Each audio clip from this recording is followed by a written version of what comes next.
Hello friends, welcome back to my channel পিউস kitchen. আজ অনেক দিন পর আবার নতুন একটি রান্নার রেসিপি নিয়ে হাজির হয়েছি। আজ আমি বানাবো মাশরুমের মশলা কারি। মাশরুমের রেসিপিটি আমাকে একজন রিকোয়েস্ট করেছিল বানানোর জন্য। তার রিকোয়েস্টেই আজকে আমি বানাচ্ছি মাশরুমের মশলা কারি। তো চলুন দেখে নেওয়া যাক কিভাবে বানাই মাশরুমের মশলা কারি। মাশরুমগুলোকে ভালো করে জল দিয়ে ধুয়ে এরকম ছোট ছোট করে পিস করে নিয়েছি, আর সামান্য একটু নুন দিয়ে প্রেসার কুকারে সিটি দিয়ে নিয়েছি যাতে করে খেতে নরম হয়। আপনারা চাইলে প্রেসার কুকারে না দিয়ে ডাইরেক্ট কড়াইতেও সিদ্ধ করে নিতে পারেন। এবার আমি রান্নাটা শুরু করব। প্রথমে কড়াইয়ের মধ্যে সর্ষের তেল দিয়েছি। আমি এখানে 3 থেকে 4 চামচ মতো তেল দিয়েছি। এবার তেলটা গরম হয়ে গেলে একটা ছোট এলাচ ফাটিয়ে দিয়েছি, আর দারচিনিটাকে একটুখানি থেতো করে ফোড়ন দিয়েছি। আর দিলাম সামান্য গোটা জিরে, 2টো তেজপাতা। ফোড়নগুলো ভালো করে ভাজা হয়ে গেলে এবার আমি দিয়ে দেব টুকরো করে কেটে রাখা পেঁয়াজ। আমি এখানে লম্বা লম্বা করে পেঁয়াজ কেটেছি। তো পেঁয়াজগুলো দিয়ে ভালো করে পেঁয়াজটাকে ভেজে নিতে হবে।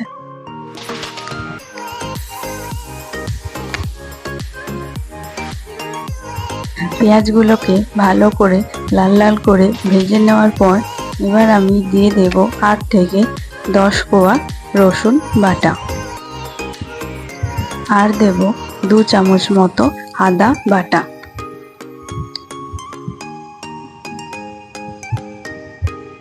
এবার দেব 1 চামচ মতো জিরে গুঁড়ো, আর দেব 1 চামচ মতো ধনে গুঁড়ো।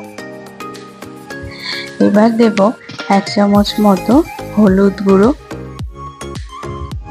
আর দেব 1 চামচ মতো শুকনো লঙ্কার গুঁড়ো। এবার সমস্ত মশলাগুলো একসাথে দিয়ে ভালো করে পেঁয়াজের সাথে কষিয়ে নিতে হবে। ভালো করে মশলাটাকে কষাতে হবে যতক্ষণ না মশলা থেকে কাঁচা গন্ধ বেরিয়ে যাচ্ছে আর মশলা থেকে তেল ছাড়া শুরু করেছে, ততক্ষণ অবধি মশলাটাকে ভালো করে কষাতে হবে। এবার আমি দেব 1 চামচ মতো নুন। নুনটা অবশ্যই আপনারা আপনাদের পরিমাণ মতো দেবেন। নুনটা দিয়ে আবারও ভালো করে মশলার সাথে কষিয়ে নিতে হবে। এবার আমি সামান্য একটু জল দেব যাতে করে মশলাটা পুড়ে না যায়। জল দেওয়ার পর আবারও মশলাটাকে ভালো করে মিডিয়াম ফ্লেমে রেখে কষাতে হবে। তো দেখুন মশলাটা কষতে কষতে কিন্তু মশলা থেকে তেল ছেড়ে দিয়েছে, তার মানে মশলাটা কিন্তু আমাদের কষানো হয়ে গেছে। মশলা থেকে তেল ছেড়ে দেওয়ার পর এবার আমি মাশরুমগুলোকে দিয়ে দিয়েছি। মাশরুমগুলোকে দিয়ে পেঁয়াজের সাথে আবারও ভালো করে কষাতে হবে। মাশরুম যেহেতু আমি প্রেসার কুকারে সিটি দিয়ে নিয়েছিলাম, তাই মাশরুম কিন্তু আমাদের অলরেডি সিদ্ধ হয়ে আছে, তাই বেশিক্ষণ জল দিয়ে সিদ্ধ করতে লাগবে না। তো দেখুন মাশরুমটা কষাতে কষাতে কিন্তু আবারও মশলা থেকে তেল ছেড়ে দিয়েছে। এবারে আমি ভালো করে মশলাটাকে আবারও নাড়াচাড়া করে মিশিয়ে নেব। তো দেখুন মশলাটা কষানো হয়ে গেছে মাশরুমের সঙ্গে। এবারে আমি দিয়ে দেব জল। জলটা আপনারা অবশ্যই আপনাদের পরিমাণ মতো ব্যবহার করবেন। অনেকে একটু ঝোল ঝোল পছন্দ করেন, আবার অনেকে একটু মাখা মাখা পছন্দ করেন। আমি যেহেতু মশলা কারি বানিয়েছি, তাই খুব বেশি ঝোল করব না, একটু মাখা মাখা হবে। তাই আমি সামান্য পরিমাণে জল দিয়েছি। আর যেহেতু আমি মাশরুম আগে থেকে সিদ্ধ করে নিয়েছিলাম, তাই বেশি জল আমার লাগবে না। এবার জলটা ফুটে গেলে এবারে আমি এটাকে মিডিয়াম আঁচে করে রেখে দেব বেশ কিছুক্ষণের জন্য। মিডিয়াম আঁচে বেশ কিছুক্ষণ রাখার পর দেখুন জলটা কিন্তু আমাদের অনেকটা শুকিয়ে এসছে, আর মশলাটা কিন্তু মাশরুমের সাথে ভালো করে মিশে গেছে। মাশরুম রান্না কিন্তু আমাদের অলমোস্ট রেডি। এবার আমি এটাকে নামানোর আগে দিয়ে দেব হাফ চামচ মতো গরম মশলার গুঁড়ো। গরম মশলার গুঁড়োটা দেওয়ার পর আমি ভালো করে নাড়াচাড়া করে মাশরুমের সাথে মিশিয়ে নেব। আর নামানোর আগে দিয়ে দেব সামান্য একটু ধনেপাতা কুচি।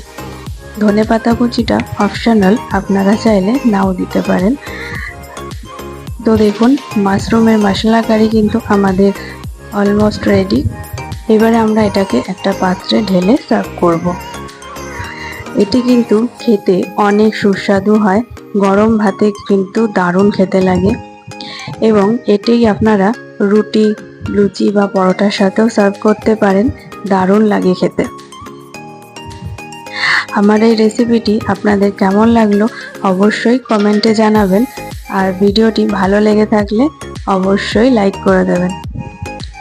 আর মাশরুম কার কার প্রিয় অবশ্যই সেটা কমেন্টে জানাবেন। আমার চ্যানেলে নতুন হয়ে থাকলে অবশ্যই আমার চ্যানেলটি সাবস্ক্রাইব করে দেবেন এবং পাশে থাকা বেল আইকনটি প্রেস করে দেবেন, যাতে করে নতুন নতুন রান্নার ভিডিও এলে সবার প্রথমে আপনার ফোনে নোটিফিকেশন চলে যায়। তো আজকের মতো এই পর্যন্তই, আবারও দেখা হচ্ছে নতুন কোনো রেসিপি নিয়ে। অবশ্যই সঙ্গে থাকবেন, পাশে থাকবেন। আর আপনারা যদি আরও নতুন নতুন কি রান্নার ভিডিও দেখতে চান অবশ্যই আমাকে কমেন্ট করতে পারেন, আমি অবশ্যই আপনাদের রিকোয়েস্ট রাখার চেষ্টা করব। অবশ্যই আমার পাশে থাকবেন। ধন্যবাদ।